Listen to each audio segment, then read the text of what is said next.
Sorry, I'm going to your page now. That's cool. This is Put It On Record, the podcast about DJing, hosted by DJs. I am DJ BERN. Big shout out to Don't Fret and Recio. I do actually have confirmed Recio is going to be. I see I was right. Big 4-0. I have confirmed with Recio she will be on the podcast by the end of this month, and we're going to talk about some health stuff because she lost a lot of weight recently. So, and me too. But if this is your first time here, I appreciate it. Make sure you like, comment, subscribe, especially if you listen on Apple Podcasts. Leave us a review if you learn anything from this. We appreciate it. If you're watching on YouTube, hit subscribe, leave a comment, and my plan is to set this up so I can interview all types of DJs and professionals in nightlife. So if there's somebody you want me to talk to, let me know. Nobody's out of bounds other than Jay-Z. He's probably not going on anybody's podcast. But today we have a very special guest. This is A6 General. I am A6 General. He's in the building. Welcome. Thank you. Appreciate you for having me. Appreciate you being here. We're not very structured around here, so this is going to be a conversation about DJing, A6, the movement, A6 General as a DJ. Of course, we're going to ask him questions about his dad, because who doesn't? And then we're going to talk about mainly DJing and content creation. What is content creation, and is it necessary? Because content creation is like a dirty word for some reason. People think content creation is what's the dude, Big Groove? Going into restaurants and acting like, I know what you're talking about. Yeah. That is a different type of content creation we're not talking about. But content creation is basically just marketing, especially if you own a small business. So we're going to talk about that. But first things first, there's two questions we always start with, but I have a bonus question. How was your evening last night? My evening was fun. I lost in fantasy football. My record does not need to be disclosed. However, I got last place in a fantasy football league. So I was forced to eat the Carolina Reaper sandwich from Dave's Hot Chicken. And as somebody who does not frequent in spicy foods, it was a roller coaster to say the least. Yeah, we watched that on whose Twitch was it? The Twitch name is Tater Takeover. So yeah, shout out to Tater Takeover, twitch.tv/Tater Takeover. Make sure you sub, check it out. We got a lot of good things. I was surprised to see he had 100 subs. Yeah. I've been on Twitch for 5 years. I probably got 3 subs. So shout out to him.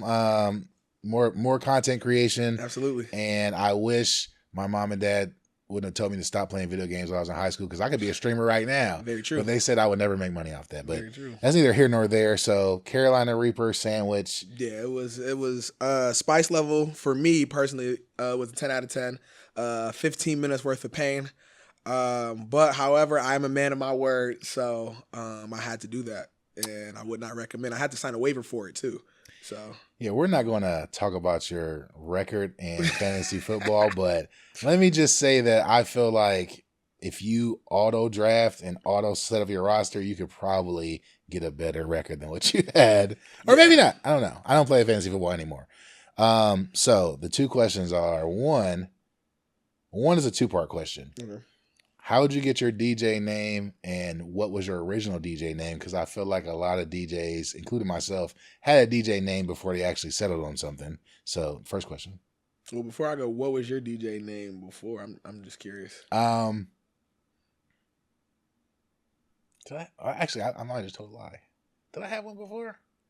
No, I didn't. What I meant to say was there's an interesting story behind it, which I'm not going to tell her because I've told it 1,000 times. But I can tell you how I got my name off of here. I won't waste my time with that. Cool. But yeah. For me, so and we'll get into it a little bit more later in the podcast. But I'm a part of a group called Owl 6 Collective.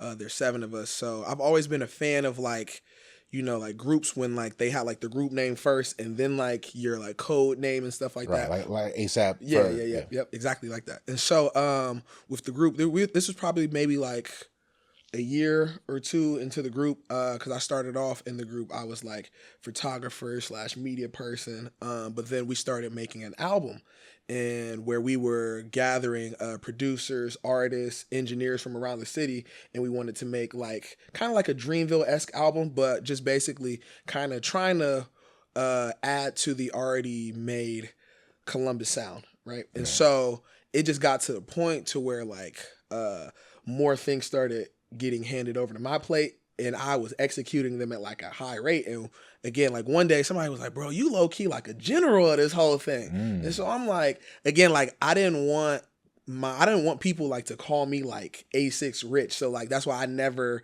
officially dubbed that like my group name. But then I'm like, okay, like I like A6 General, like that sounds cool. And then like months later, then that's when I'm like, okay, I'm gonna start DJing, because it's like, okay, Cam was already, his trajectory was going up. So I'm like, okay, how can I add to this? Because I don't know if you know Tyler. Yes. Yeah. So again, Tyler, super big photographer and media person. He's actually down in DC right now. So I'm like, okay, like he already got that covered. Like, how can I just add to what's going on? And so I'm like, shoot, I'm gonna DJ. Like that's what I'm gonna do. And so, you know, after maybe like 30 minutes of trying to pick a name, I'm just like, I'm just gonna be A6 General. And so yeah, that's where I'm at now.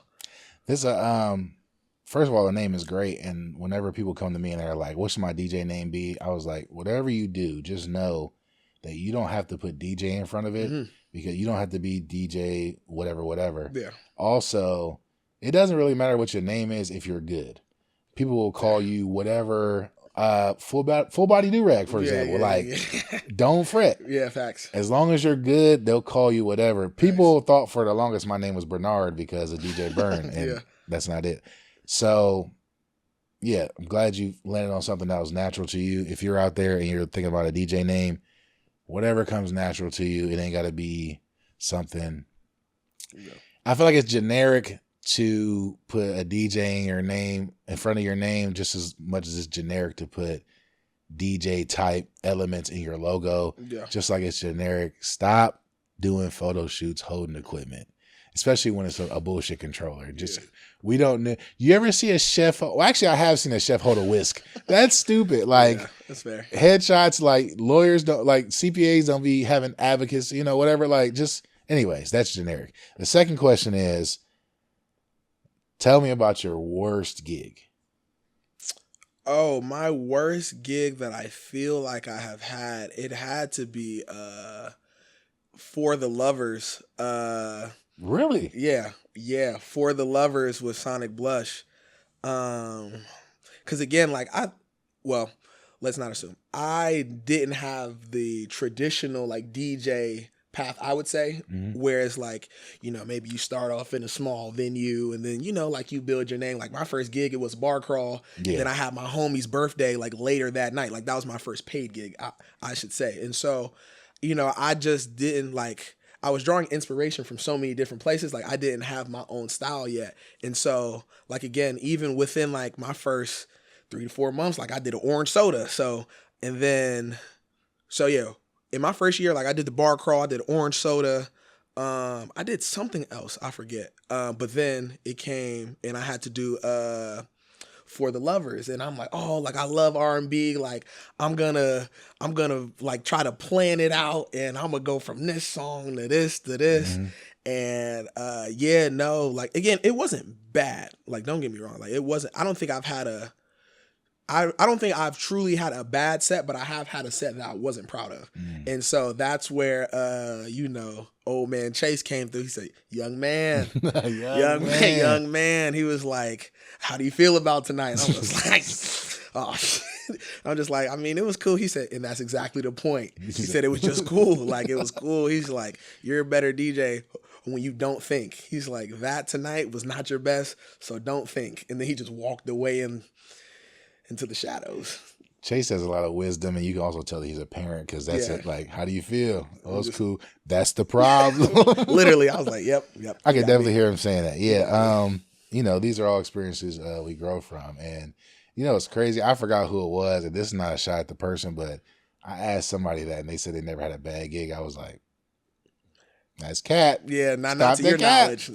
Not to your knowledge. No, and not that I don't necessarily think it was cat. I think it was more so that they didn't realize that it wasn't as their best, or maybe they just don't focus on it, or maybe they just don't care as much as other DJs do, which is all fine. And we're gonna talk about that too, as far as different type of DJs. So let's get to your father. Okay. So, for those that don't know, Rich Nice, a legendary DJ in the Columbus nightlife. Somebody I looked up to when I was coming up, just in the clubs, from how personable he was on the mic, the music that he played, the variety, and just a good dude. And, you know, having a father as a DJ, how did that influence you on that path? I would assume that not too much, because no, you came out the gate like I want to be a DJ, Yeah. but I'm sure there's benefits of having somebody you can reference as somebody that's close to you like that. Yeah. So when I first started DJing, well, even going back, I didn't used to like the clubs, just cause like, again, my dad's and my mom knows this. Some nights, you know, he couldn't get a babysitter, so we would be up. It was called like Avalon at the time, so we would be up No. at Avalon. Icon. No. Were you in Avalon? I was at Avalon. Yeah. I thought that wasn't that long ago. Uh-uh. So it wasn't Icon. He had you know what? Icon, you would have been like 10 years old. So no. Definitely wasn't Icon. I mean, it may have been. Either way, though, like he used to have like me and my sister in there, you know, headphones, watching a movie, a pizza.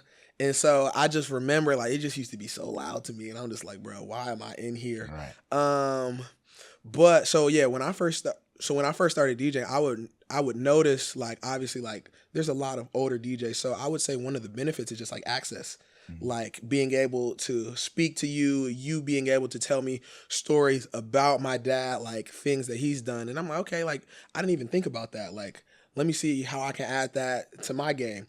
Obviously, Trav is one of my dad's like very good friends. So talking to him is just like a wealth of knowledge. And then one of my uncles is O Sharp. So talking to him, crate digger, like having access to their whole movement in terms of like the usual suspects and just being able to meet people, but also at that same sense, not to say it's like a crutch either, but you know, it's kind of like that a LeBron and Bronny James type thing where people are like, oh, you got to be like your dad. So that's another reason why I just made my name A6 General. So it's like something completely separate, so where it's it's not like, rich at all, you know what I mean? Like people won't even know that that's my dad until like maybe like you or Trav or something. We're like, hey, y'all know whose son that is? You know, so, but it definitely has its perks. And even with meeting like people like Bobby, Scott, Darnell, and then being able to, you know, again, I think my biggest thing is just like knowledge. You know what I mean? I've been able to have talks with everybody. So, yeah. And that's, I think that's important to note, because what you didn't say there is that he basically just gave you everything. And absolutely not. He didn't even show me how to DJ.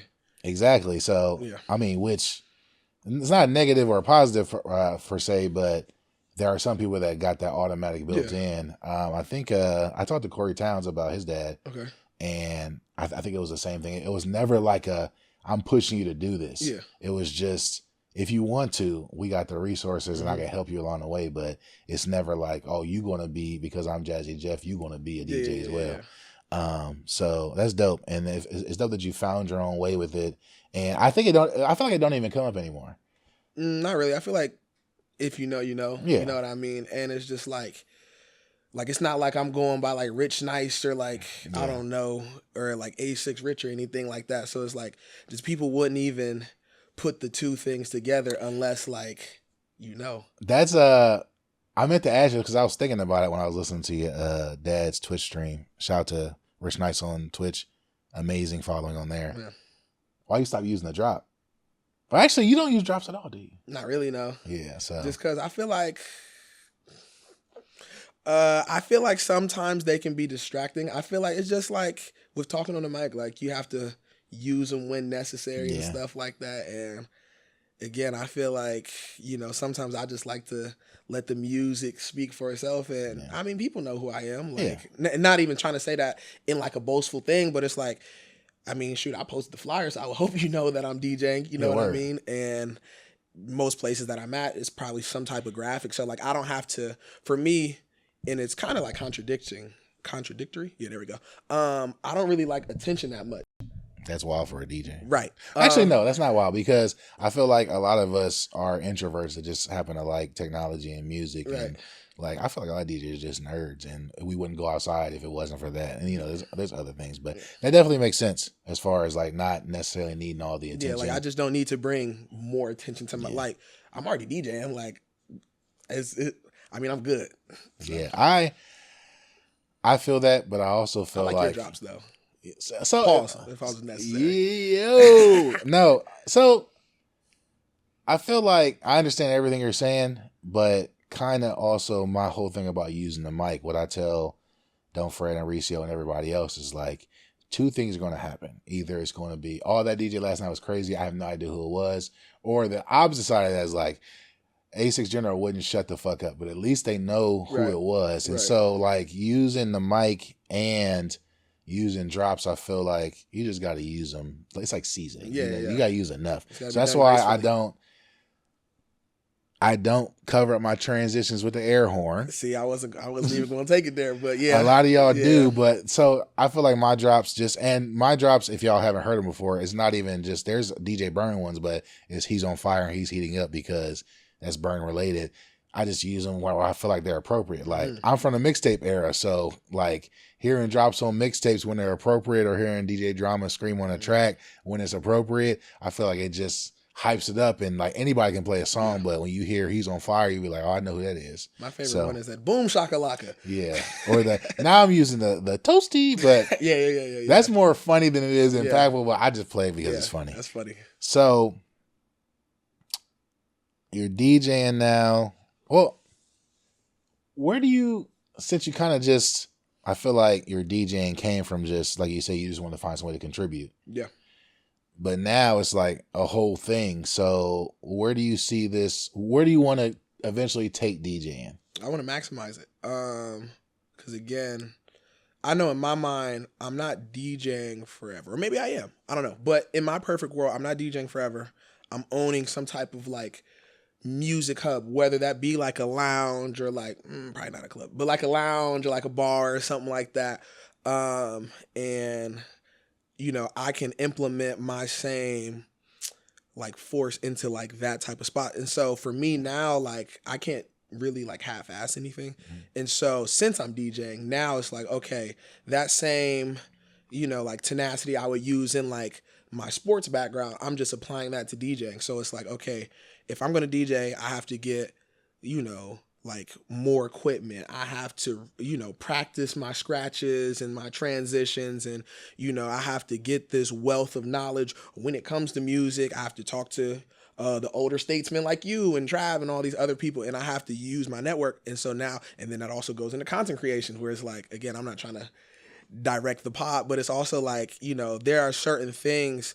I know we talk about like professionalism and taking yourself seriously a lot, and it's like, okay, I'm not just doing this to have fun and make money, which is cool if you are, but you're also like in the way of people who's really trying to like elevate things and get to that next level. And not to go on a rant or anything, but I'm super. No, rant it up. I'm super. I'm trying to clip this shit up. Go ahead.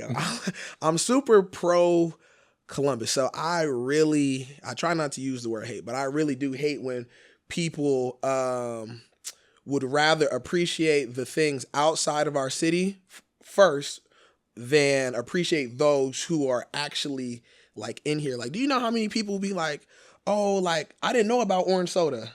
I didn't know about, you know, where are you at? I didn't know about hips. And it'd be like, bro, but like, I don't really know what to tell y'all. Like, that just shows that y'all don't really care. And so I say all that to say, to bring it all the way back home, where I see myself, I just kind of want to be the best, or like be one of the best, and, you know, shine a light on Columbus. Not saying that it's dim, because we got people like DJ BERN, but 134. You know, there we go. I'm not. Who's counting?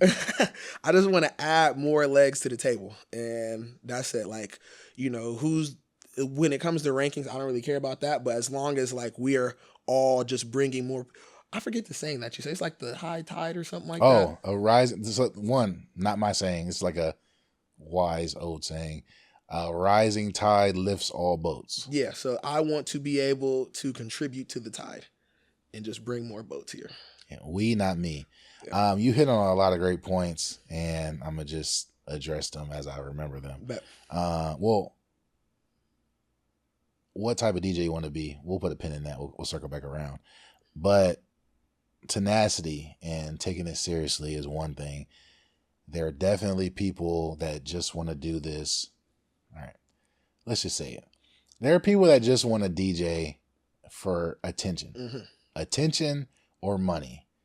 They see like, oh, that person's popular. I want to shine too. Mm-hmm. So they get, and plus DJ low barrier entry. You ain't got to be able to rap or make beats. You playing other people's music, and music is popular. So, oh, I know popular songs too. Right. I get the controller, already got a laptop. Maybe not even the controller. You might just DJ off an iPad.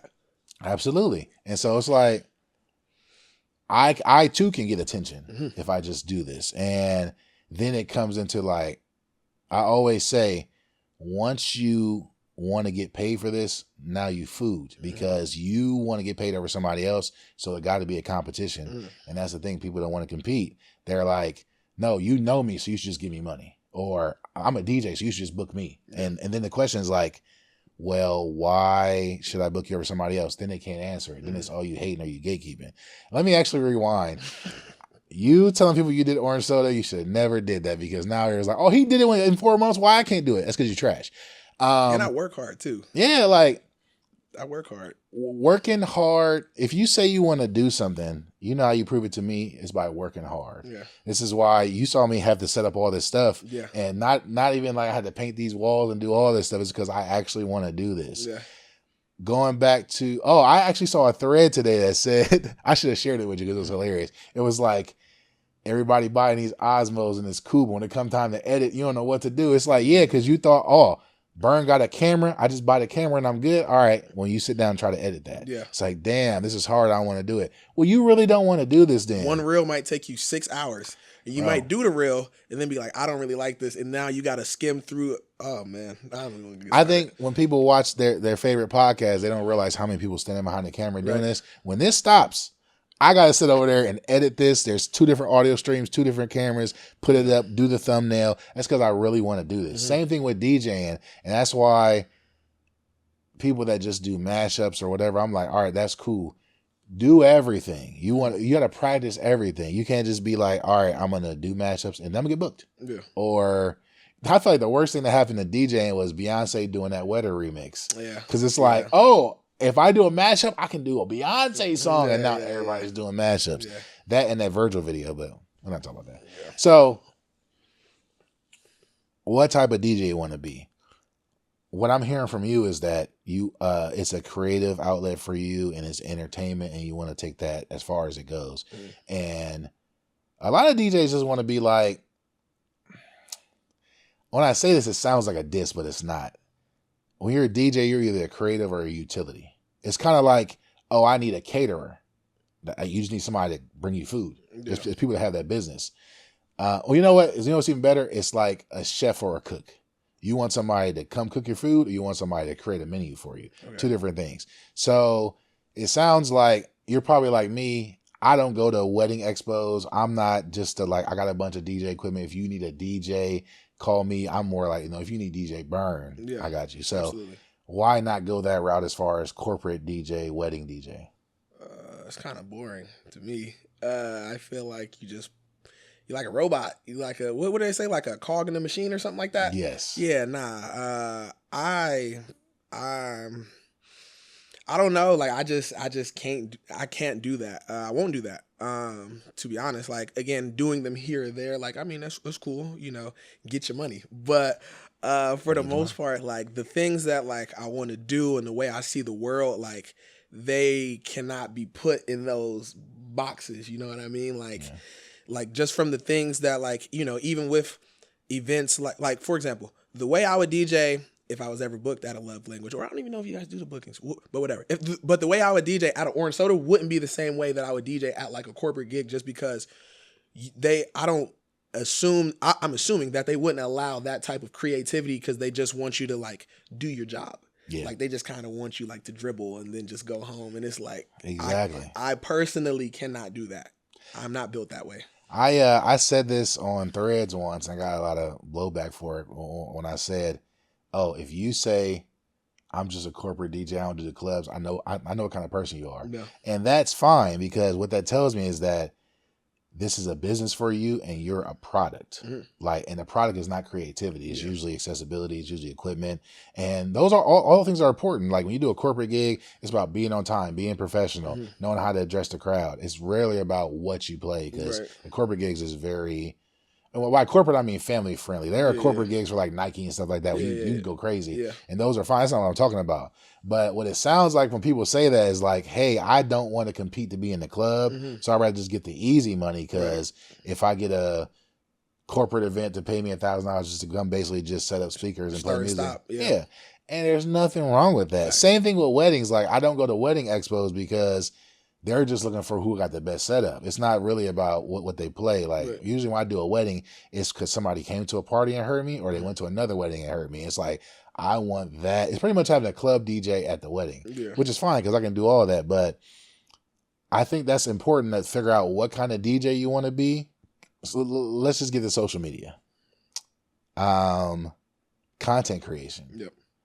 We all know that, well, maybe some of us don't know based on how they act. Mm-hmm. Social media is the best way to advertise your services because we're literally on our phones all day. Everybody is. Agreed. Whether you're an old head on Facebook or you on Twitter just, talking shit back and forth, or you're on IG, TikTok scrolling.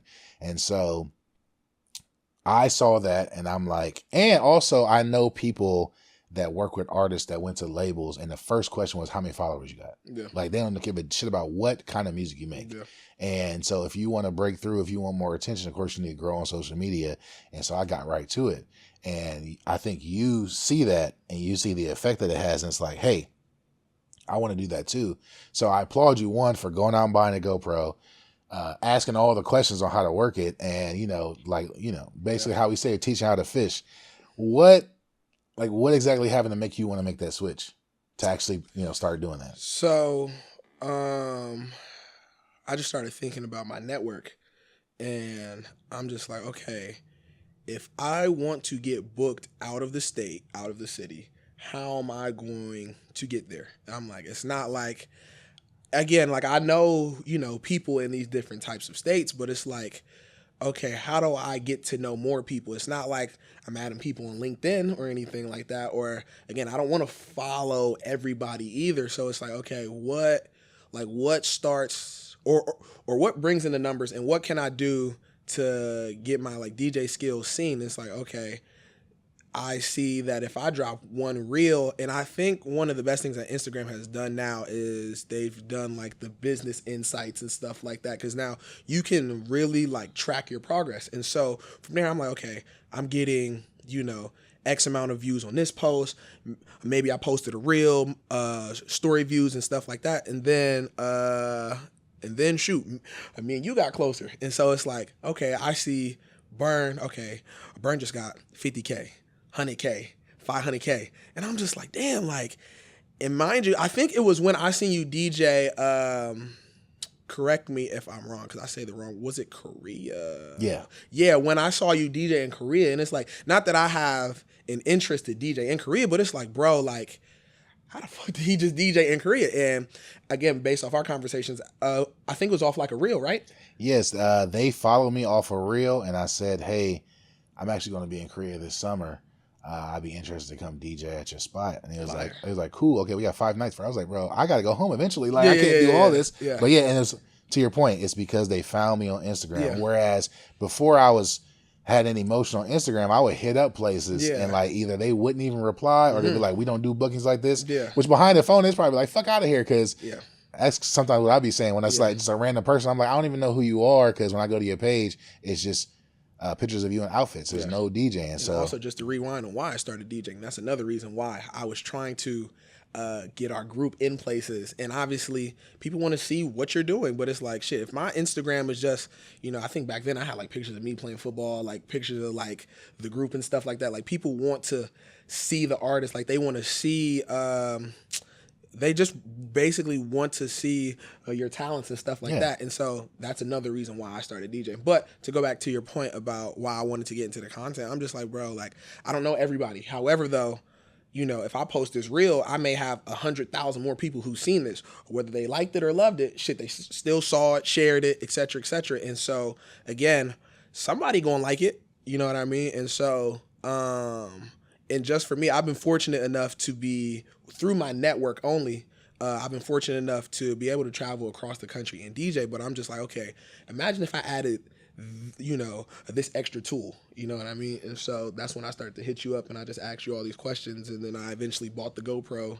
And yeah, I'm just like, again, if it's like I want to take myself more seriously, what does my Instagram look like? So if somebody was, because again, I could be as good as a DJ as I want, but if somebody clicks my page, it's no link to no mixes, no SoundCloud, like all my pictures is me just throwing up my middle fingers and I'm shirtless on Instagram and stuff like that. Nice fit though. You got a good outfit on. You standing in front of a nice car. But it's just like, I want to take myself more seriously and more professional. Not saying that I'm not having as much fun as I do, but it's like when somebody clicks my page, it's kind of how you said, why would they want to book me?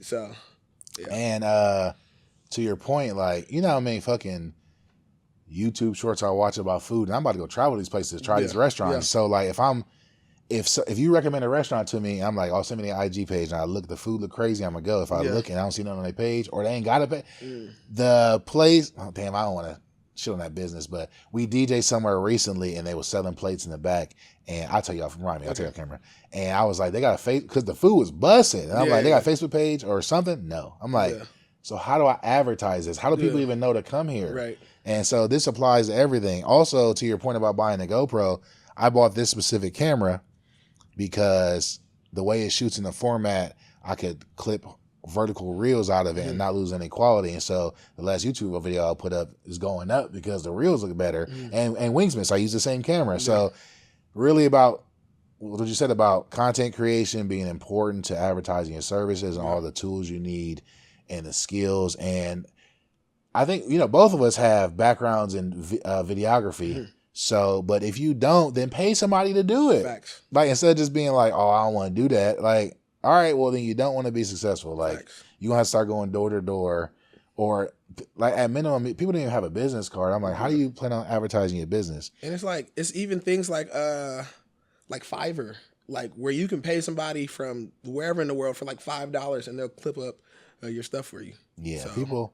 I mean, I just think that people are lazy. Yeah, so. People are lazy because they don't really want to do this. Yeah, like they put more effort into talking to a chick or like trying to go to Vegas or whatever. But like, what do you sit down? Like somebody right now is probably watching Stranger Things, or playing a video game when they can be working on their craft, and so that's probably why I don't watch any TV, because I'm like, I got to be able to watch something I can throw in the background while I'm editing the video. And then even if I'm editing the video, I can't listen to nothing else. Right. So I can't even listen to a podcast. Yeah. I only can listen to a podcast when I'm like working on like a flyer or something. Yeah. The reason why I brought up social media is because you put up your first reel that you edited yourself. I think it got, last time I checked, 12,000 views. And which all numbers are subjective. Right. But you got what? 3,000 followers? No, not even. I think I'm at like basically I'm at like 2.7. So it's like, that's 4 times your followers. Yeah.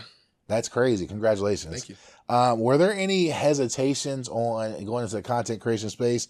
And I'm gonna let you think about that. And I'm gonna tell you the reason why I asked that is because there are people that we know that are so concerned about what other people are going to say about their work that they're so hesitant to put it out. Yeah. And my advice to them or anybody that's watching is like, remember who you making this for. Right. When I make a mix, it's usually something that's very straightforward or very basic, and it's really to entertain the people that like to hear good music online. So, of course, if you're another DJ, especially if you're another DJ that's real technical, it's like, oh, that's regular. Yeah, it's not for you. Yeah. And I think a lot of people don't understand social media and don't understand what the vision is. So they're just like, why would you put this up, this whack or whatever? And I had to get out of my own head. It's like, this is really like, this is basic as fuck. But then when I seen other people's reels and them do numbers, I'm like, oh, but this works. So as long as it's not, once again, it's not me on there doing a TikTok dance. It's me actually playing music and doing it the right way. Yeah. So yeah, did you have any hesitations or thinking about like, damn, somebody gonna think this is trash? No, not necessarily. I just didn't want to.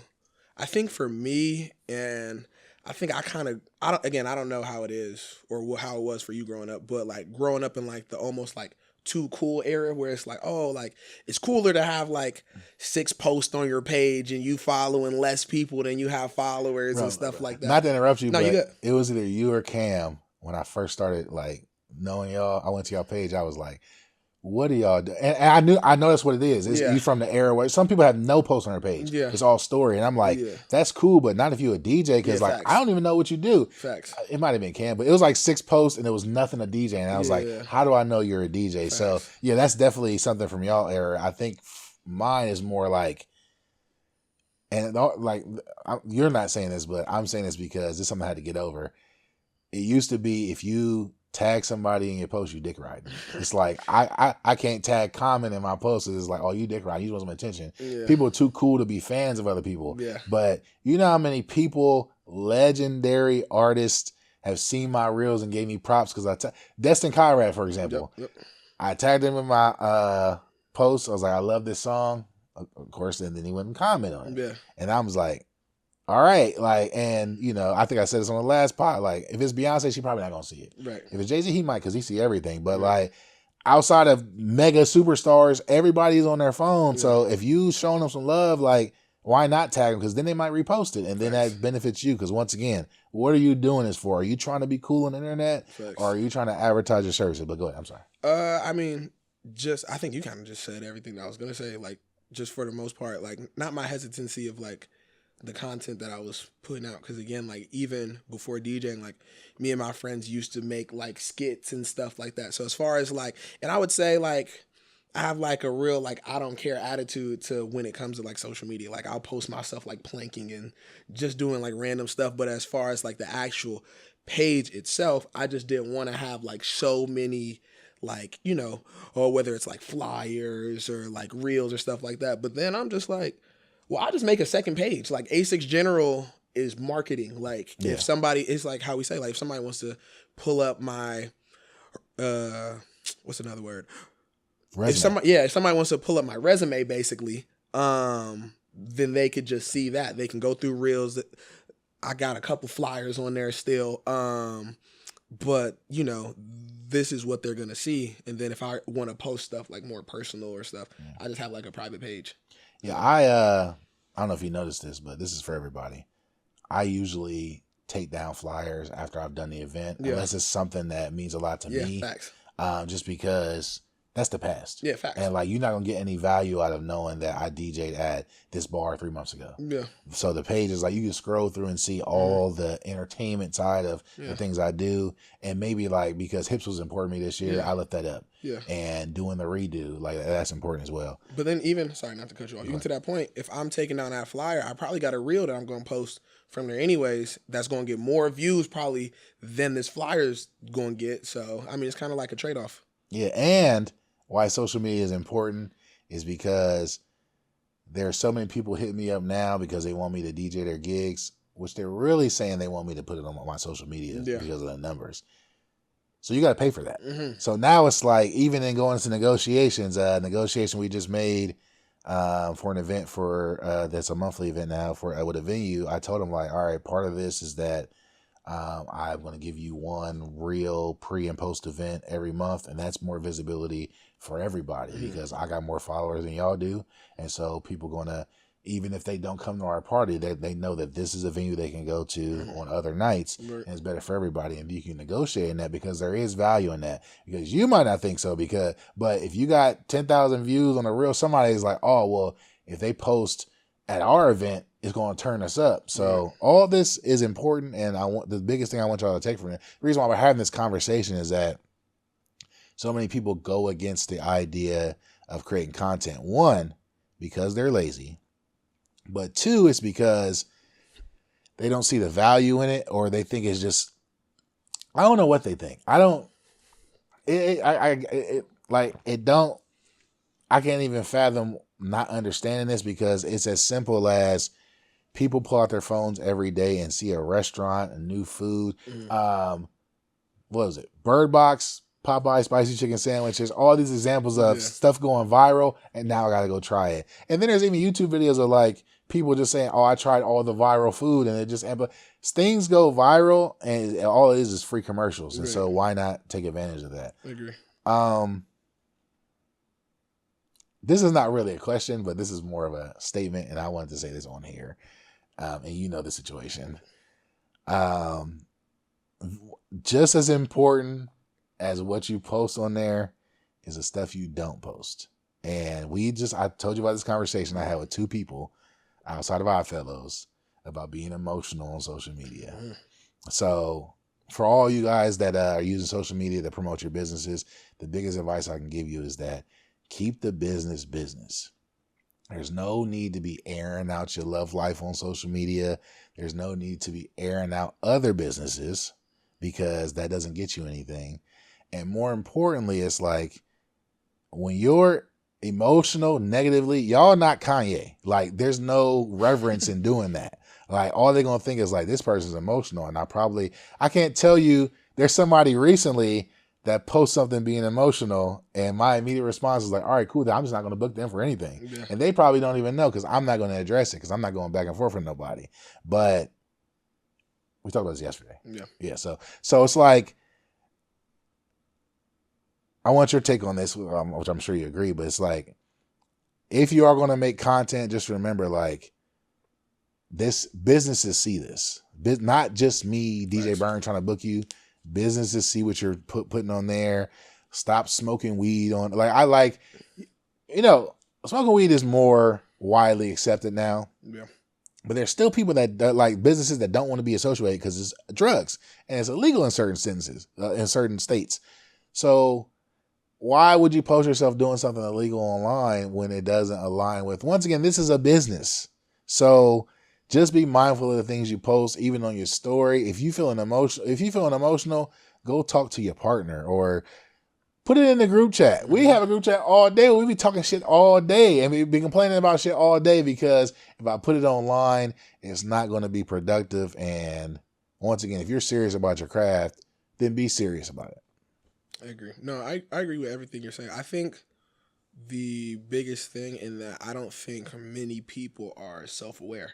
So they may not view themselves as a business. They may just view themselves as like an entity. But like once you're getting booked and you're getting paid for it and you have to form some type of schedule and have availability, like those are like the small factors of a business. Like you yourself are a small business. And so again, like imagine if like just businesses were just going out there, just like airing out all their stuff. Like people be like, oh, I'm not going there. Like I don't want to go there.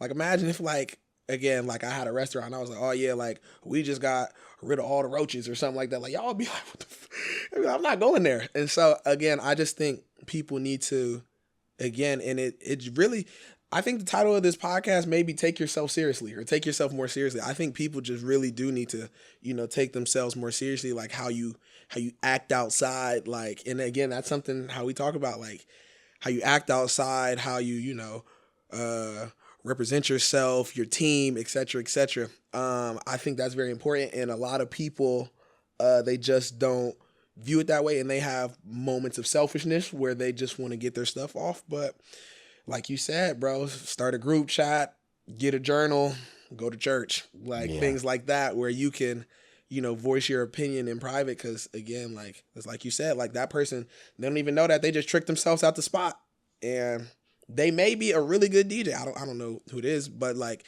no matter your skill level, like if you bring bad business to the table, like people don't want to work with that, and yeah, it's nasty. Take yourself seriously. And I think that's the thing is like, once again, because it's such a low barrier to entry, because you didn't have to, this is probably a good topic to talk about. Carrying crates. Back in the day, you had to pay your dues. And so you wouldn't even like get to touch the DJ set to even open up until you paid your dues, because that's how we know you're serious. If you show up all the time, if you carry crates, if you're part of the crew, if you help out. But now it's so easy that like, I see these TikToks are like, I just bought my controller, had my first gig. It's like, that is that quick? Like you didn't even like, yeah. And I can't talk because I started with Serato. I practiced for several months, but I luckily had an opportunity in Bowling Green. Shout out to the Alphas in Bowling Green. They opened the club and they was like, "Are we gonna put you in there?" And I had to cut my teeth for 6 hours. But I feel like because it's so easy, 6 hours, bro. damn. DJing for 6 hours, 6 hours. and I planned out the whole set because I was so nervous. A 6 hour playlist I made in Winamp, and I used to like reference it and look at it and play song by song just so I know. But it's so easy, and people don't take it seriously because once again, they don't really want to do this, so they don't understand. Like, there was a situation in LA that Chubby set up for me. And I was actually driving back and forth from LA to Vegas for that weekend. And so I couldn't make it back to LA to DJ. So unfortunately I had to cancel. And I regret that so much because it's like, this is an opportunity that I could have got busy, made some connections. It was at the Laugh Factory. It's for Chocolate Sundays. And I couldn't make it. And who knows what came from it. Is I think people don't realize that, like, you only get one shot sometimes. Facts. And like we talk about all the time, is like, how many times I give you the ball and you fumble, then I don't give it to you no more. Mm-hmm. And I might not give nobody else the ball because you fumbled. So you don't take it seriously. You fuck it up for everybody. And it's because y'all don't really want to DJ. So yes, take yourself seriously is important. Stop getting emotional on social media. And all the things you said, go to church, get a therapist too. That's part of the problem is that, like, you ain't got nobody to talk to express your feelings. So you lash out on social media. And it's not a shot at the two people I talked to because I think they were both receptive to what I had to say. But it's just like, what are we doing? And remember, like, stay focused on the mission, and anything outside of that, like, shouldn't even be a thought. Like, because if you really want to do so, I don't know. You say you want to maximize this, and I don't know if you even know what that means. But to me, when I say I want to maximize it, once again, I know people that are millionaires off of DJing. And it's not because, there are people that tell me, like, I just want to be a tour DJ. I'm like, so you just want to stand in front of a crowd that they didn't come to see you and just play popular songs and get the, like, you don't want to work for it. But there's people I know that are millionaires that aren't tour DJs, aren't connected to an artist. It's just because they grind and because they're serious about their business. And when I saw that, I'm like, so it's before social media even became a thing. And I don't know if this is your experience. Before I started getting big on social media, I thought the ceiling was just being on the radio here. Yeah. Like, that was being on the radio here was like, oh my God, that's like, and that's the most you can do. Yeah. Not even knowing, like, you ain't got to be in LA to be able to do big events or to DJ internationally. Yeah. And so now that I've seen that not only where my DJing can take me, but Chubby just DJed for Kamala. That's crazy. That's like election night, he DJed for Kamala. And it's like, you can go wherever you want to go with this. And more importantly, with social media, I can't even name the countless people have liked or commented on my posts. It's like, damn, I'm a fan of yours. Like, I grew up on your music. Yeah. And it's like, I think people don't see that, or maybe they just don't care. Maybe they just want to get the most they can get out of DJing. Once again, money, attention, with the least amount of effort. But we can probably close on this. What does maximizing it mean to you at the highest level? I think if I had to stop today, I could be like, I gave it my all. Again, I feel like a lot of people are scared, like, to put themselves out there. And I'm the type of person where it's like, I would like to be like, okay, I'm not saying it's perfect, but I know that I tried. And if I had to walk away from it today, again, there are things I would have did differently, but I don't have any regrets because it may just not have been, it might not have been my turn to do that. But however, though, when I say maximize it, that means, like, I gave my full effort, my full attention, and I really did try. And again, I know I've said it 3 times, but if I really did have to stop today, like, I would be content with, like, what I did. So, Me too. Yeah. Me too. Honestly, like, I feel like I've helped people get to their dreams and their goals. Even if that was just like, I want to play a DJ set. Like, if I helped you get there, that's fine. You have any aspirations for, like, music production? Nah, people have asked me though. I'm the type, I got to do one thing at a time. So I feel like if I was to stop DJing, then that would be the time to open that door. But I just can't do both. Just cause, like, it's like I was saying, I like to give my 100%. to one thing. My one DJ production, it's called Kissing in the Cut. You can find that on Bandcamp. A link in my bio. That was my one time flirting with production in Serato Studio. I mean, it was cool, but I don't think I could ever do like a KMB type of thing. Like, KMB is a special talent, but yeah. let's talk about that really quick because I think that's important. Yeah. Serato Studio. For those that don't know, Serato Studio is a production program created by Serato, and what the benefit for me is that it's similar enough to Serato DJ Pro, so you can navigate it a little bit better, and especially like for making edits and mashups, I think it's very intuitive.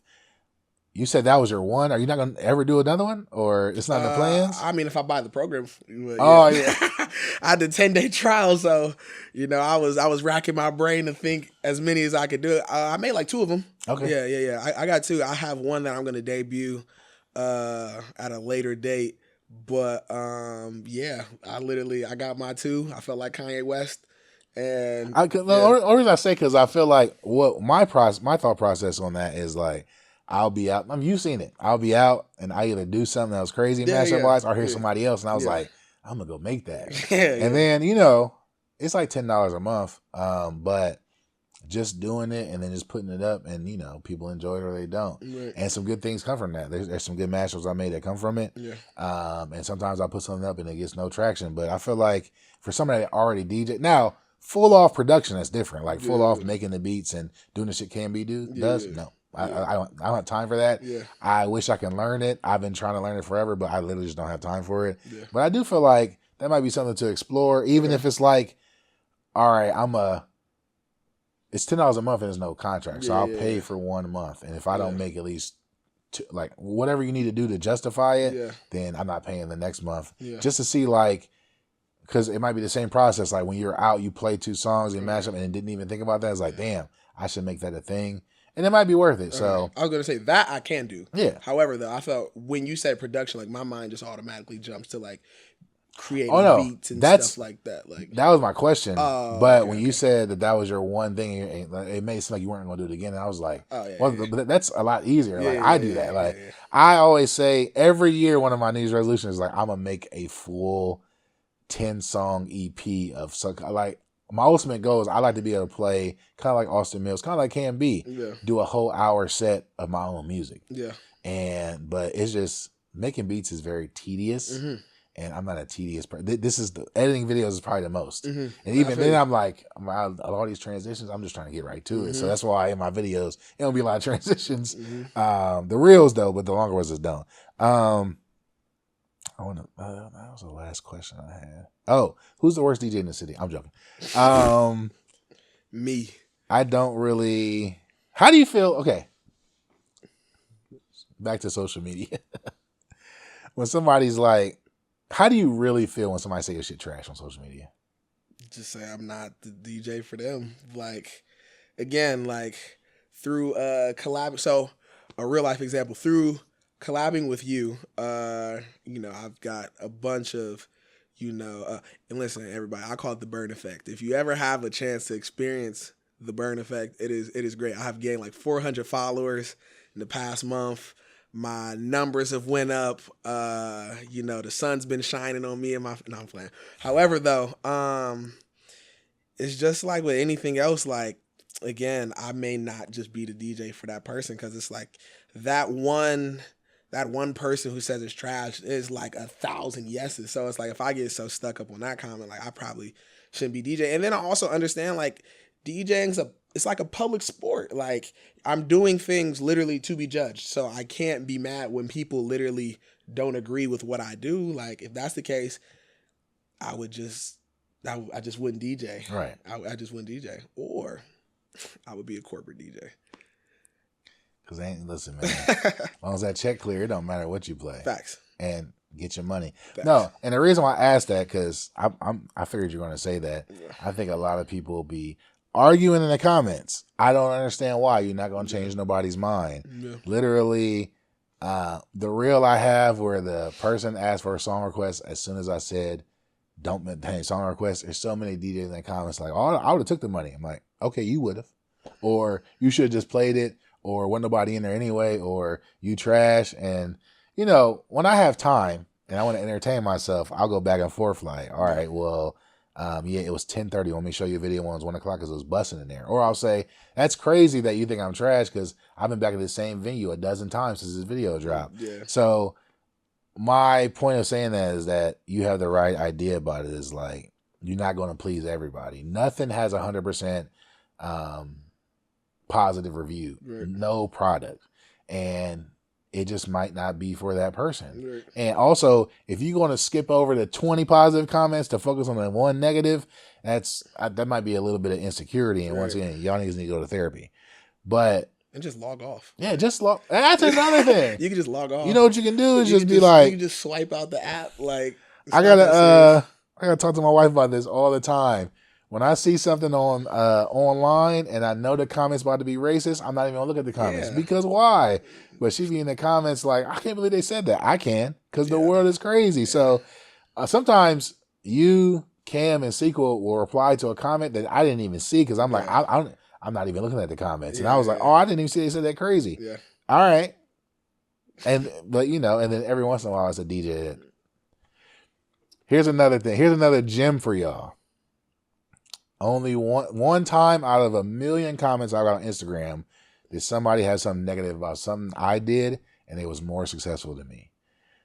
Usually the people are never really hating on people that are less successful than them. It's always somebody more successful. Mm-hmm. And what I mean by success is more followers, more views. So usually when somebody leaves a negative comment on something you do, I go look at their page, and I'm like, especially if they're a DJ, I look at their page, I'm like, oh, that's why you mad, because you ain't got no motion. Yeah. And so in those situations, what do? We say, oh, man, I'm sorry I disappointed you this time. Matter of fact, let me know next time you DJ and I'm going to pull up. And they have no answer because they have no gigs. And that's really why they're mad. So that's content creation. You put stuff up, 1 million people are going to like it. Some people are not going to like it, but you're not doing it for the people that don't like it. Also, a good point on that is you can take something from everybody. Facts. So even if they are hating, if 10 different people are hating, but they're saying your mix is not in key, I'm like, all right, well, the next time I'm going to do it in key. Right. So then those 10 people got to find something else to hate on. Right. And then the people that like it are still going to like it. Right. And it might be a little bit more difficult, but that's the proper way to respond instead of arguing in the comments. Is once again, you're not changing nobody's mind. It's like, oh, thanks for the feedback. And 9 times out of 10, they don't expect you to reply anyway. So when you do reply, it's like, oh shit. It's like, oh, you know what I've gotten so many times? Like, oh, nah, big bro, it's all love. I'm just saying, oh, you just wanted some attention. Now here you go. Bro. Now I'm big bro. Yeah. Last thing before we get out of here, is there anything coming that you want to plug, especially what's going on Thursday? Yeah, there we go. Come out to Wise Guys Lounge Goodfellas Pizza out here in the short north. I have an event called General Admission, and I'll be having my sister in Christ, Sonic Blush, headline that. Outside of that, I would have to check my calendar. You know what? I've tried to wrap this up 10 times, but I keep thinking about stuff. So I'm going to start writing down topics because that reminded me of something. You have your own events. I do. Why did you start? Because there's some DJs that can't tie their shoes without somebody helping them, and that's fine. They just need to plug in and do whatever they need to do. Yeah. You wanted to create your own events. Why? Yes, because I wanted more control.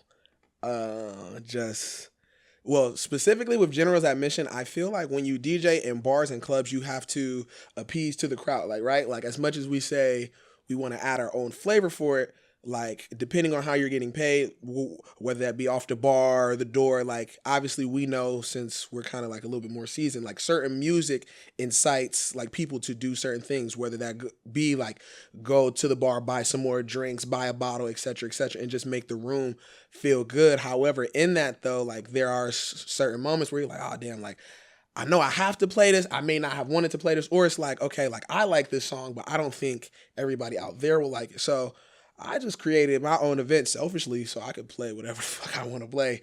And that's really it. Like, it's a blessing that people have been showing up and the crowd's been growing and the venue has trusted me so far. I haven't blown the doors off the place yet, but, it's been like a work in progress, just because I feel like I have so many different moods. Like like one, I think at the first one I was playing like jazz music and I was missing that. I mixed that into like some R&B and like hip hop or something like that. And again, like people be like jazz music, be like, yeah, like I like jazz music. And so, but I can't play that everywhere. Yeah. And you know, I understand that. So yeah, I just made my own event so I can basically do what I want. So Pros and cons of throwing your own event. Shit, you gotta take all the responsibility. Like if that shit flops, like it's not like, I mean, it's my own event, so it's like, yeah, it's just you and the venue. Like there's no promoters or there's no anything like that. You gotta bring in all your own stuff, your own equipment if the place doesn't have, you know, a sound system set up. But like right there, stop. Did you hear that? Somebody said, I don't want to do all that. And that's your problem. That's your problem. Like, oh, I gotta I mean, I think we've all, especially in Columbus, we're going to talk about this at a later date. We've all been conditioned. We got to bring our own controller. Yeah. But like, oh, I got to bring speakers. Oh, I got to do the flyer. Oh, I got to do the promotion. I don't want to do all that. And that's fine. There are positions for you. There are gigs where you can just be added to the bill. Yeah. You get paid. You turn up. And that's fine. But just remember, when that venue closed or when that promoter stop promoting, now you got to go find somewhere else to eat. And what you going to do? Like, because you ain't got your social media together. You ain't got your brand up. You don't even know how to go negotiate with another venue to do an event. Right. And then now that I'm talking about this is not about what we talked about yesterday. Yeah. I know what you're about to say, but that's also a pro. I would also say pros and cons. I can speak from experience. Pros and cons of throwing your own event is that you're responsible for everything. But you also not getting $50, $100 a DJ. Hey, that's what I was going to say too. Because it's like, and then once again, and this is a business, right?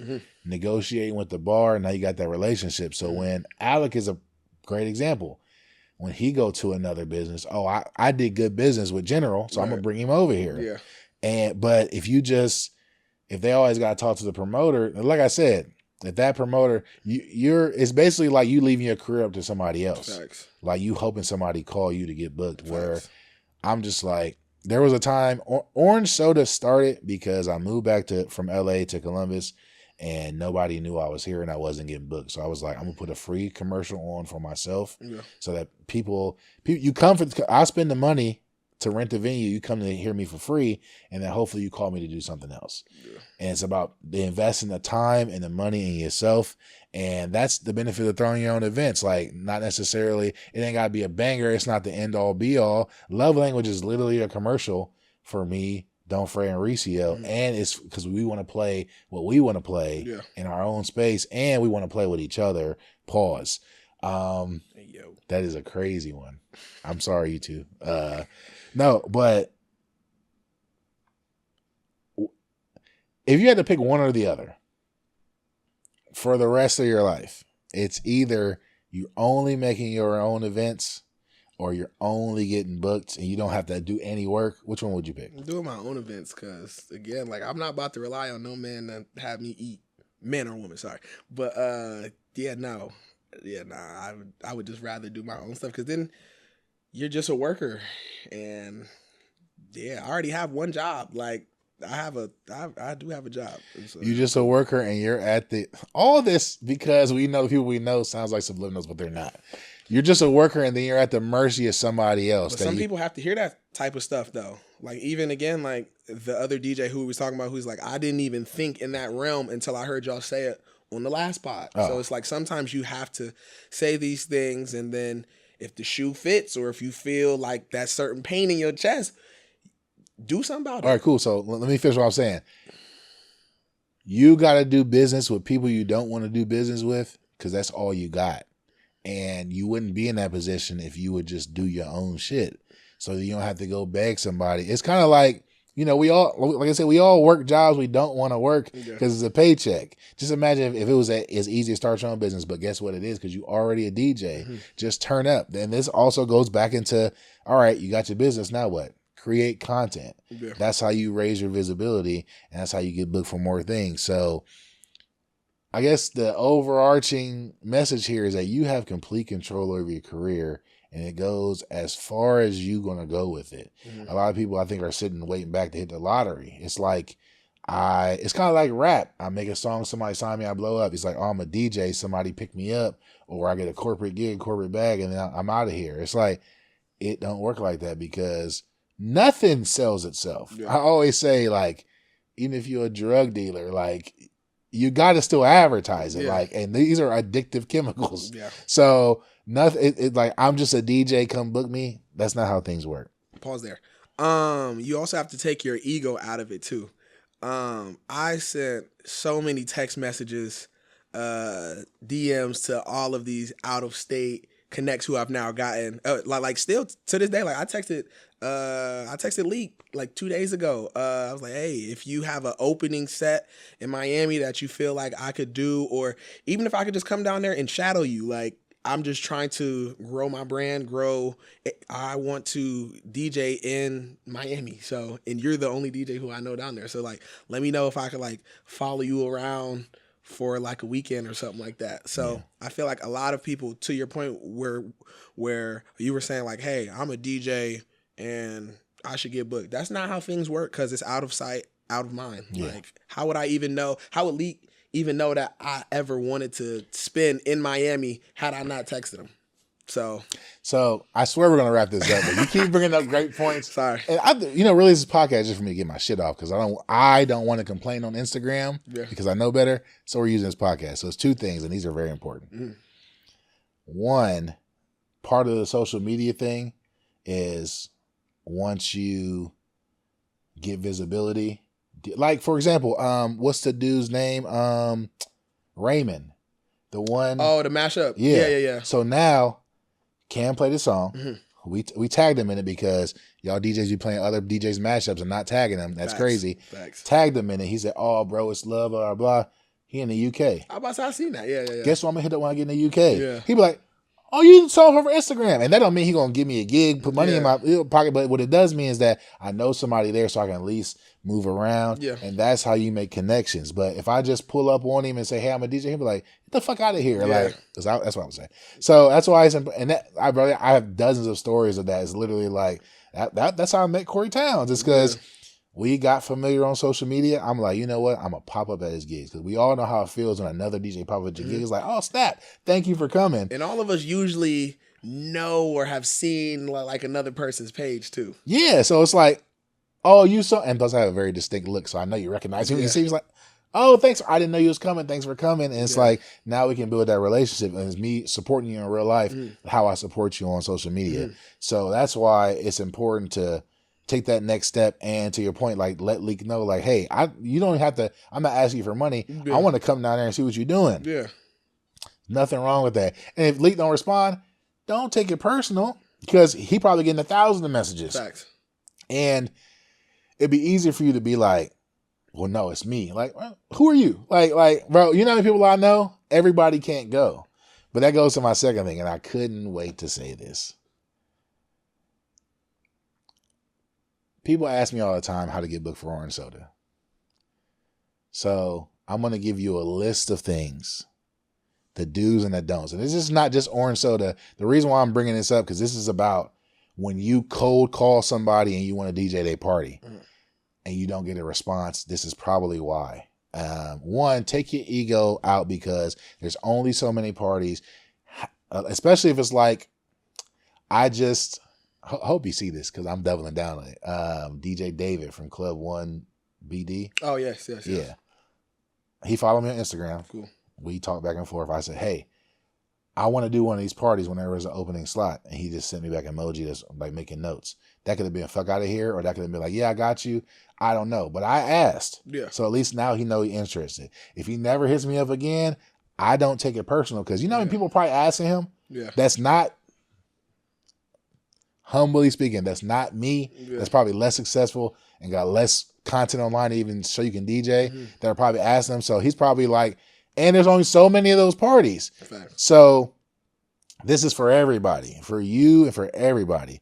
When you're hitting somebody up, you want to do their party, these are the do's and the don'ts. One, in bold letters, the very first thing is you don't take it personal. Because when you apply for a job and they don't call you back, do you take that personal? Like, is the recruiter now a hater? Are they a gatekeeper? No, that's number one. Two, you also got to understand that, and this is our overarching statement here, is that this is a business for everybody involved.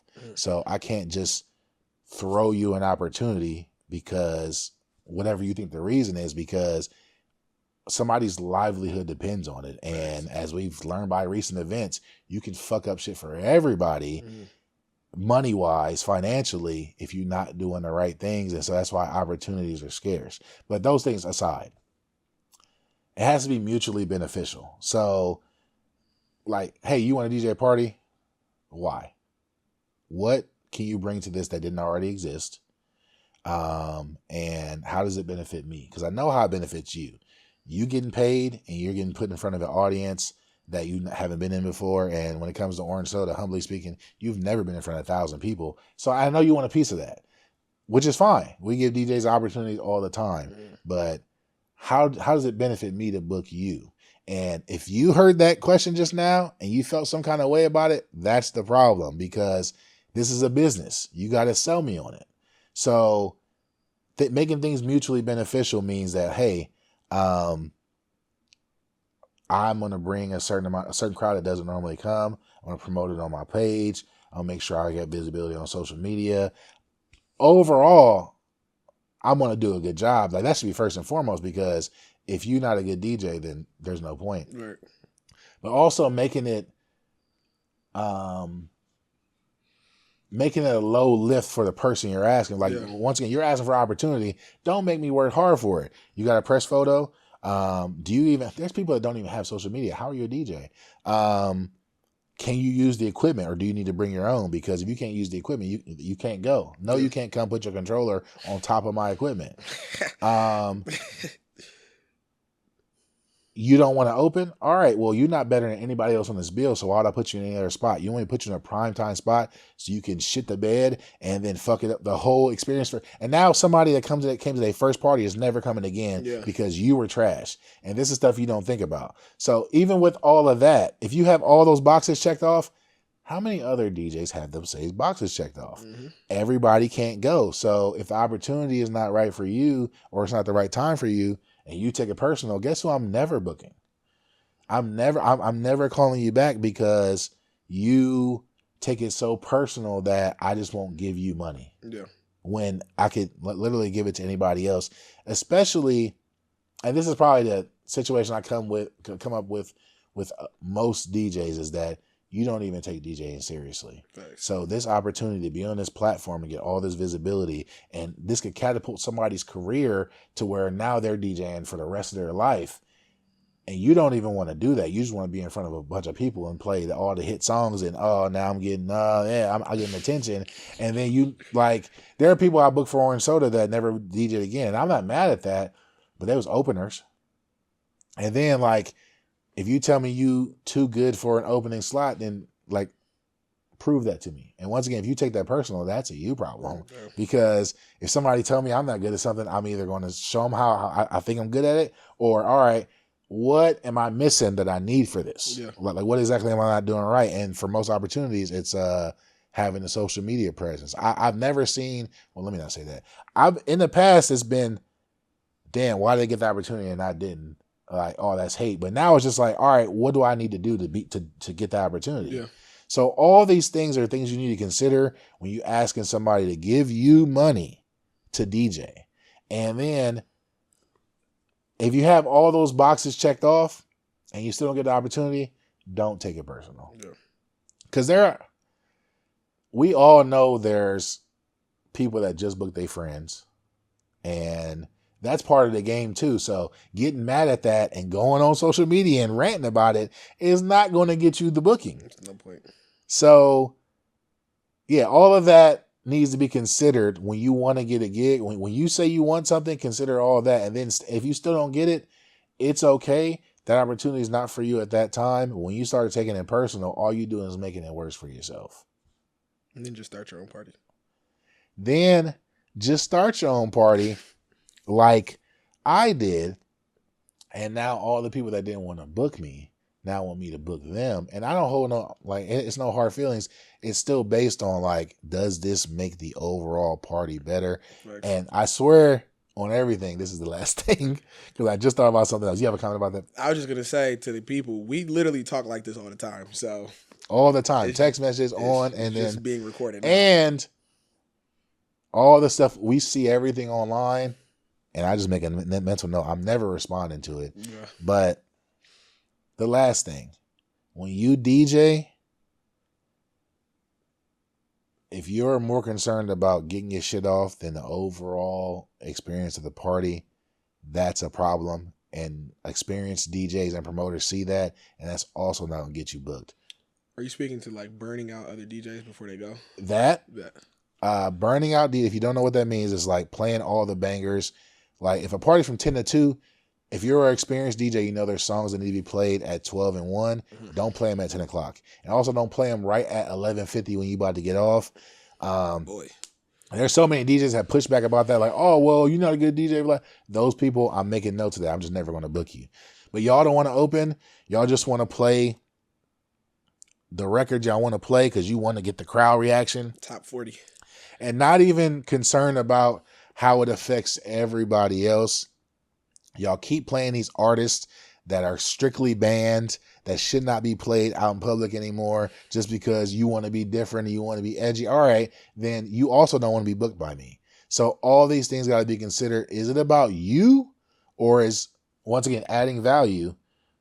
Are you adding to the party to make the overall experience better? Yeah. Or do you just want to say, hey, I DJ this party? Facts. So those are all the gems I have, and I have no other topics. So I'm going to let you end it again. Wise Guys, general admission, January 15th, Thursday. Else to add. Hold on, not from you. Well, on my calendar. Oh, yes. So we got Wise Guys next Thursday, the 15th. Yeah. It's Martin Luther King birthday. We'll be there from 7 to 11 p.m. I'll be there with my great sister, Sonic Blush. Big Crip, Sonic Blush. Allegedly. Sonic Cuz. Next week, we'll also be having a collab party with some of our good friends from Cincinnati. More details to come. And breaking news, for February 12th, I will be having the illustrious K&B at General's Admission. It's been a long time coming. And yeah, I'm just super excited. So be on the lookout for that. It's the week of Valentine's Day. Mm-hmm. So also February 6th, Love Language, the first of the year, each and every first Saturday. Kind of like Gallery Hot Vibes, me, Don't Fret, Recio. We're exclusively at Cure for the rest of the year. So every first Saturday of the month, you know where to be if you want to hear good R&B and not just Can We Talk or Cardi B at an R&B party. I don't understand that. And that's it. Yeah. Make sure you follow A6 General on TikTok, Instagram, YouTube. You get the YouTube together yet? A6 Collective on YouTube. A6 Collective. Don't watch them old football videos. Bro, but yeah, once again, this is Put It On Record. This is the second week in a row. Next week, if I put another episode out, that's called a streak. And so I said we're going to do 52 episodes this week. I mean, this year. And even when I go to LA later this week later this month for NAMM, I'm going to record an episode out there with Chubby. I'm going to make sure we use these weekly because I feel like there's a lot of information in this hour and a half almost of gems. But yes, that's it. Signing off. Make sure you like, comment, subscribe, share this with somebody. General.